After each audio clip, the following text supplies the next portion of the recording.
গিয়ে কতখানি কৃপণ এবং কতখানি ছোট মনের আমরা প্রকাশ করছি। মেয়ের বিবাহের সময় আপনার কাছে একটা গরুতে হয় না। একদম গ্রামের প্রত্যেকটা মানুষ কান খুলে শুনেন, ছোট থেকে বড় শুনেন। আপনার মেয়ের বিবাহের দিনে আপনি যদি দিন মজুরি করাও মানুষ হন, তারপরও আপনার একটা গরু দিয়ে আপ্যায়ন করাতে আপনার মন করে না। আপনি 2টি গরু 3টি গরু নিয়ে আসছেন কেন?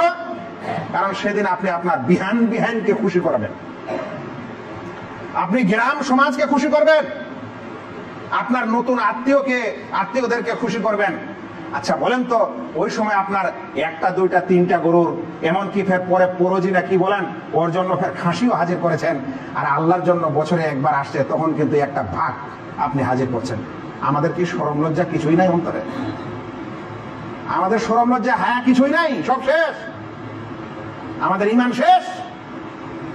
এই ঈমান দিয়ে কি জয় করব আর কি কাকে খুশি করব? আল্লাহু আকবার, আফসোসের ব্যাপার। এইবার এসে যা দেখছি, বুঝছি মানুষের মধ্যে কুরবানির কোনো আগ্রহই নেই, কুরবানি আসছে এর কোনো খুশি নাই, মনে এর কোনো অনুভূতি নাই।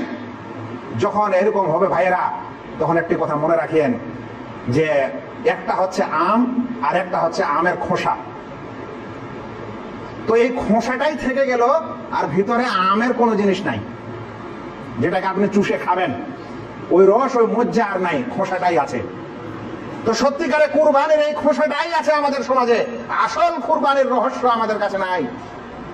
কুরবানি হবে আল্লাহকে খুশি করার জন্য, কুরবানি হবে আল্লাহর ভালোবাসায়, কুরবানি হবে আল্লাহর সম্মানার্থে, কুরবানি হবে আল্লাহ তাআলার কাছে সওয়াব পাওয়ার আশায়, কুরবানি হবে আল্লাহ তাআলার শাস্তির ভয় থেকে নিরাপদে থাকার কারণে। এগুলো সব বাদ দিয়ে এখন চলে এসেছে খুব বেশি। তো একটা সমাজে যেহেতু সবাই দিচ্ছে, আর আমি যদি না দিই তাহলে মানুষ কি বলবে, আর আমার পরিবারের লোকগুলা কি খাবে ওই দিন।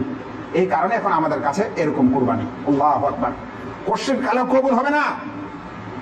আরো একটা কথা মনে রাখেন, কুরবানির বেলা তো তাও একটা করে ভাগ হাজির করেছেন, আর